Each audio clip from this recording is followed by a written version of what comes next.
Good evening. Welcome to California Today. I'm Ling Zhang. Here's a preview of some of today's stories. A settlement has been reached over COVID jab mandates. We'll see what the case was over and how much they're going to be paid. And despite the state having a sizable budget surplus recently, the department in charge of analyzing the budget says that's about to change. They forecast a serious deficit in the coming years. And a former transgender teen is suing a major medical provider in the state. We'll hear from her lawyer about how he says her client was harmed in the process. Turning to a six-figure award over COVID vaccine mandates is going to utility workers who say the policies discriminated against them due to their religious beliefs. The settlement resulted in Goleta Water District paying $125,000 to 5 plaintiffs plus attorney's fees because they requested and were granted religious exemptions. The 5 plaintiffs had to choose between unpaid leaves of absence or paying for bi-weekly COVID-19 tests on their own time. The unvaccinated workers were also restricted from entering certain buildings and were required to wear N95 face masks, while vaccinated employees were not held to the same standard. The plaintiff's lawyer said, quote, "Government officials are being held accountable for their discriminatory policies, and I'm hopeful that we are going to continue to see these types of decisions because what they did was wrong and they hurt a lot of people's lives." 2 of the employees remain Water District workers, 3 have moved on.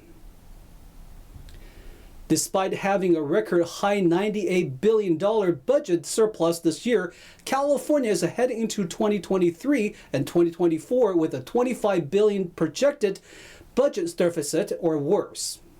According to a report released by the Legislative Analyst's Office, or LAO, lower tax revenues will lead to a budget deficit. On Wednesday, LAO announced the budget problem is mainly attributable to lower revenue estimates, which are lower than Budget Act projections from 2021-22 through 2023-24 by $41 billion. California is losing income taxes by billions of dollars as the top earners leave the state. The once booming tech industry is seeing layoffs and hiring freezes, while large companies are moving out of the state altogether. High inflation, rising interest rates, and fear of a recession could also further impact the state's economy. But the $25 billion deficit estimate is technically optimistic. The LAO's analysis did not factor in inflation or a recession. They said, while our lower revenue estimates incorporate the risk of a recession, they do not reflect a recession scenario. According to the analysis, a recession could put the state's revenue, quote, $30 billion to $50 billion below. The LAO warned the upcoming legislation to be ready for budget problems that could be twice as large as their current outlook. Daniel Hall, NTD News, California. A former trans teen is suing Kaiser Permanente, who facilitated gender transitions when she was a child. She says her parents were coerced by the medical group into letting her undergo a radical medical experiment instead of psychiatric treatment options. NTD News spoke with one of the attorneys regarding the impending lawsuit. 18-year-old Chloe Cole, a Northern California native, is suing Kaiser Permanente, who allowed her to undergo radical procedures to treat her gender dysmorphia. We're suing a number of doctors and different medical groups on behalf of Chloe Cole, who was diagnosed with gender dysphoria at the age of 9. Paul Jonah, one of Cole's attorneys, told NTD that she underwent transgender treatments between the ages of 13 and 17 without giving informed consent. Jonah says that Cole was given puberty blockers, prescribed off-label sex hormone treatments, and underwent a double mastectomy. Our position is that these treatments amounted to medical experimentation. There was not proper informed consent, and there was lies told by the doctors to Chloe about the success of the treatment, and there was not sufficient discussion of the potential risk. Cole's legal team sent a letter of intent on November 9th, which accuses the Permanente Medical Group, Kaiser Foundation Health Plan, Kaiser Foundation Hospitals, and multiple doctors of malpractice. The treatment caused her significant emotional and economic harm, And so we want to hold these doctors and institutions accountable under the law monetarily. And there's a whole host and a litany of scientific literature that suggests that this is the wrong protocol for gender dysphoria in children, because the vast majority of children with gender dysphoria have that resolved by the time they reach adulthood. The letter states defendants never once informed Chloe and her parents of other legitimate options, such as monitoring Chloe's psychological condition and or receiving non-invasive psychological or psychiatric counseling or treatment. Cole alleges that medical professionals also coerced Cole's parents that she was, quote, at a high risk for suicide unless she socially and medically transitioned to appear more like a male. There's really been no controlled or long-term follow-up studies demonstrating long-term psychological or physical health of children who go through this treatment. Jonah stresses that doctors and institutions need to be held accountable before prescribing such radical and experimental treatments to minors. He says that financial motives are unfortunately playing a big role within the medical community. Well, we know that the doctors and the institutions have a major financial incentive. Different investigations are revealing there's big money behind this. The cosmetic surgery, the follow-up appointments that are going to be needed for the rest of these people's lives. It's really a tragic and sick industry. According to a November 10th statement, Cole expressed pain, regret, and injustice. She states, quote, I will see to the fact that the blood and tears of detransitioners like myself will not lay waste. It is impossible for me to recoup what I have lost, but I will ensure no children will be harmed at the hands of these liars and mutilators.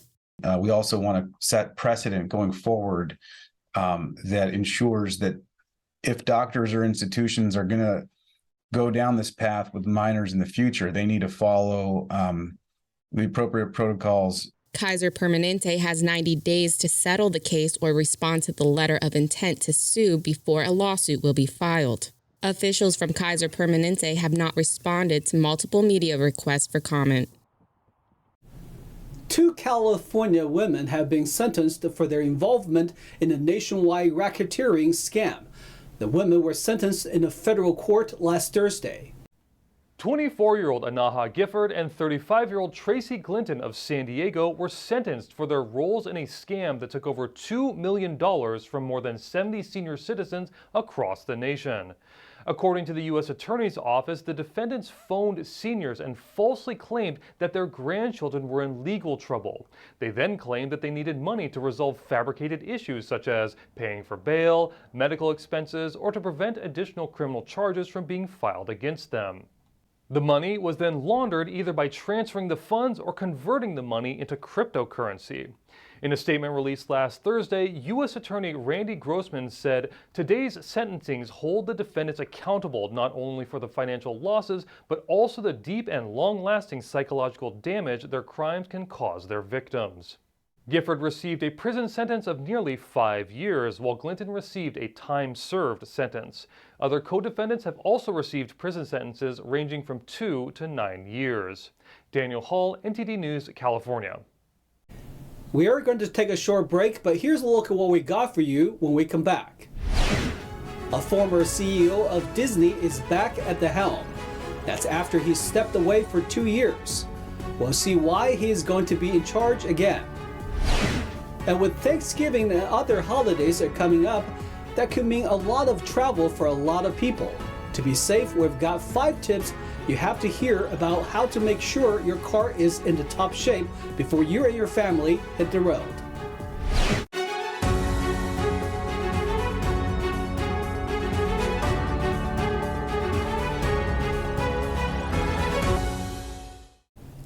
Welcome back to California Today. I'm your host, Ling Zhang. Disney is bringing back its previous CEO. Problems like weaker finances and leadership led to the current CEO to step down. Disney announced on Sunday that Robert Iger will be returning as CEO, replacing Bob Chapek, whose 2-year tenure has been marked by clashes, missteps, and a weakening financial performance. Iger spent more than 4 decades at the company, including 15 years as its CEO. He brought Star Wars, Pixar, and Marvel under the Disney marquee, all while challenging the streaming dominance of Netflix. The sudden announcement comes 2 weeks after Disney's quarterly financial performance fell short of Wall Street expectations on both profit and revenue, sending shares tumbling 12%. Disney's shares are down 40% this year. Bob Chapek, I think in the eyes of many, has just been a horrific CEO situation. I think investors' frustration built. Anything that could have gone wrong went wrong, whether it was on streaming, parks, content. And I think, ultimately the clock struck midnight. Iger really had to come in to rescue Disney after what's been just a brutal few years. He was the only one that could step into a role like this. Chapek oversaw Disney during one of the most challenging periods in company history that began with the pandemic and ended, at least under Chapek's rule, with spiraling inflation. The company was also caught up in a public fight with Florida Governor Ron DeSantis. Disney's home state of Florida enacted a measure that forbids instruction on sexual orientation and gender identity in elementary schools up to 3rd grade, a rule critics have dubbed as the Don't Say Gay law. Chapek remained silent publicly at first, which ignited an employee revolt. When Chapek denounced the measure, people started boycotting Disney and saying Disney was too, quote, woke. Anyone that's the next CEO is going to have to go a pretty rigorous process. And I think Iger recognized, some of the mistakes made here, but now it's about turning the ship around and making sure that the mouse is in good hands going forward. On November 16th, Disneyland resumed its annual passes after a 6-month suspension, but it stopped all purchases just 1 day later. According to the theme park's website, they have stopped sales of new passes at this time to help protect the experience for Magic Key holders and the value those passes provide. Guests who currently have annual passes can renew them if they are within 30 days of their expiration date. Purchases for non-pass holders are paused until further notice. Inflation and high gas prices remain an issue for Californians, but consumers want to make up for their delayed or missed opportunity to travel during the pandemic. Reports estimate millions of Socal residents will travel over the Thanksgiving weekend. According to the Auto Club of Southern California, 4.5 million Southern California residents are expected to travel over the upcoming Thanksgiving holiday. This is 2.5% more than last year. 3.9 million of the travelers are expected to drive to their destinations, while 500,000 will travel by air, and around 100,000 will take to other modes of transportation, such as buses, trains, or cruises. The most popular destinations for Southern California travelers are Las Vegas, San Diego, the Grand Canyon, Yosemite, and Mexico cruises. Nationally, Anaheim is the second most popular travel destination, behind Orlando, Florida. Los Angeles International Airport officials say they are anticipating an average of 200,000 passengers per day. Airport officials recommend passengers looking to fly to book their parking spaces in advance. Your mechanic may not want to hear this, but there is a lot you can do at home to take care of your car. That's especially as we're heading to winter. NTD's David Lamb hears from an auto expert about the penny method and a handful of car care tips. For those planning to hit the road these next few weeks, car maintenance can go a long way to prevent any major car issues during winter. Kai Vu, who's built his craft as an auto technician for 9 years, shares 5 things that he hopes to give people a safe driving experience. One is the battery, one is the wiper blades, now there's the tires, and then their lights and their fluids. He recommends checking all these parts a few weeks before a planned trip. Vu says car batteries weaken in the cold, so if your car starts right away after hitting the ignition, the battery is good. Yeah. Usually, if the battery's weak, it'll take like a couple for it to start. It means the battery is getting weak. Though he says sometimes after an hour of driving, the battery could recharge. Next on the list are fluids. A major important one is the engine oil, which keeps the engine parts moving smoothly. And this is how you check the level. You wipe it, put it back in, take it out again, then you check the marks. The bottom dot is for when it's a little too low, The top dot is for when it's a little too high. So you want to be between the two dots. Then you'll be okay. Another fluid to check is coolant. It helps prevent the engine from overheating, but make sure the car isn't hot. If the coolant is at the top, right here, then it's okay. You have enough coolant. And you can also check the color. See, if it's a bright color, it means the coolant is pretty new, still good. If it's a little brownish, then you might consider changing it. You can also check the plastic reservoir container. Another fluid is the windshield washer fluid. It usually has a blue cap on it. Drivers can fill this with washer fluid, or if they're in a pinch, just water would work temporarily. Yeah, okay. And after a spray of that fluid, a clean wipe from the wiper blades indicates the windshield will have good visibility, especially during rain. The next step is checking if all the exterior lights are working, and having a second person with you helps. Turn on the lights and turn on the brake lights too. Press on the brakes and you'll see if everything's okay. Next are the tires. Vu shows NTD the old penny trick to measure the thickness of the tread depth. If you can't see the top of Lincoln's head, then you're good. But if you can see the top of his head, it means the tread depth is maybe too thin. As for tire pressure, manufacturers recommend filling tires to the pressure that's generally labeled near the door sill. For this car, it's 33 psi, or pounds per square inch, for both the front and rear wheels. Check the pressure with like any tool that you have around. So this is actually a little low. It's around 28. He uses an air pump set at the right pressure to inflate the tires. Tighten it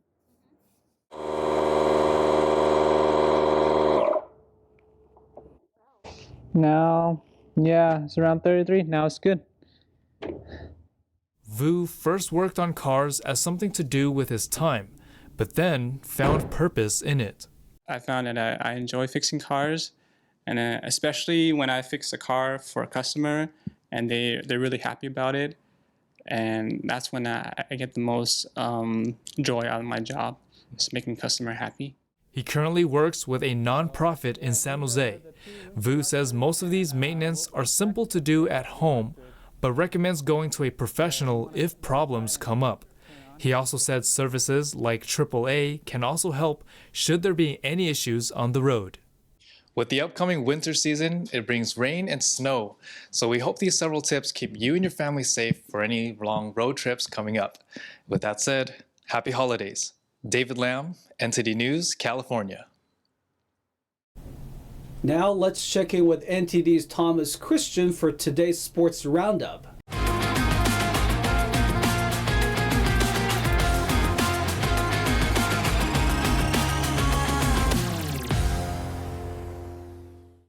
I'm Thomas Christian, giving you the California Today Sports Roundup. Cody Bellinger was among 83 players who became MLB free agents Friday night when the Dodgers declined to offer him another contract for the upcoming season. Of the 83 players who will now become free agents, Bellinger was by far the biggest name of the bunch. The 2019 NL MVP was jettisoned by the Los Angeles Dodgers after batting .210 with 19 homers this season. The 27-year-old outfielder had 150 strikeouts and a .654 OPS in 144 games, which didn't exactly earn him his contract of $17 million this season.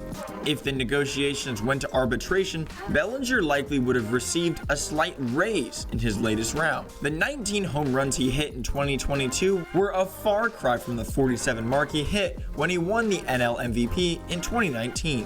He was benched for the last leg of the Dodgers NLDS series loss to the San Diego Padres for poor play.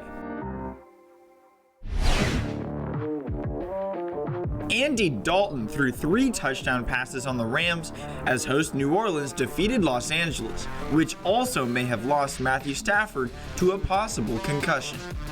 The Saints QB completed 21 of 25 passes for 265 yards as the Saints prevailed in a battle of injury-plagued teams. Stafford, who missed the Rams' loss to Arizona last week because of a concussion, left this game in the third quarter to be evaluated and did not return. Stafford, who completed 11 of 18 passes for 159 yards with 2 touchdowns, was replaced by Bryce Perkins. The LA Rams dropped to 3-7 and have lost for the 6th time in 7 games. Saints 27, Rams 20. Patrick Mahomes and Travis Kelce connected for 3 touchdowns as Kansas City won its 4th straight game, beating the host LA Chargers for the 2nd time this season. Justin Herbert led the Chargers by completing 23 of 30 passes for 280 yards and 2 touchdowns. Both of Herbert's touchdown passes were caught by Joshua Palmer, who finished with 8 catches for 106 yards. Mahomes completed 20 of 34 passes for 329 yards, and he also rushed 4 times for 23 on the ground. Kelce hauled in a total of 6 catches for 115 yards. Chiefs 30, Chargers 27.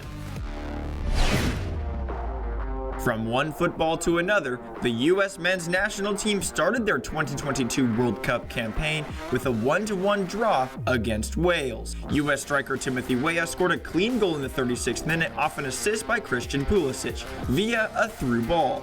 But after the opening goal, the U.S. was unable to extend its lead and failed to capitalize on chances, often favoring the cross when there was little or no advantage. Still, the U.S. played well enough to deserve its 1-0 lead into the half, but the second 45 minutes were heavily controlled by the Welsh in midfield. Led by their captain Gareth Bale, the Welsh team marched forward with chance after chance and were eventually rewarded with a penalty kick for their effort. Bale took to the spot and scored straight away for Wales in the 82nd minute to tie the match at 1 apiece. The USA and Wales are now tied in Group B of the group stage with 1 point each. The two teams combined for 25 fouls and 6 cards in a gritty affair that saw neither team control much of possession. USA's captain Pulisic had an injury scare late in the game, but no reports have been finalized as of yet. The US will play England this Friday in its second match of the World Cup. USA 1, Wales 1. And that's all for the sports. That's all we've got for you tonight. We'd like you to join us again on California Today every weekday at 8:30 p.m. Make sure to check out our broadcasts on our California Today webpage. You can find it at ntd.com/California-today. You can also find all of our top latest clips there, ready to share with friends and family. Send us a message on Twitter, Facebook, or Instagram, or through our email, california.today@ntd.com. I'm Liang Zhang. Have a wonderful evening.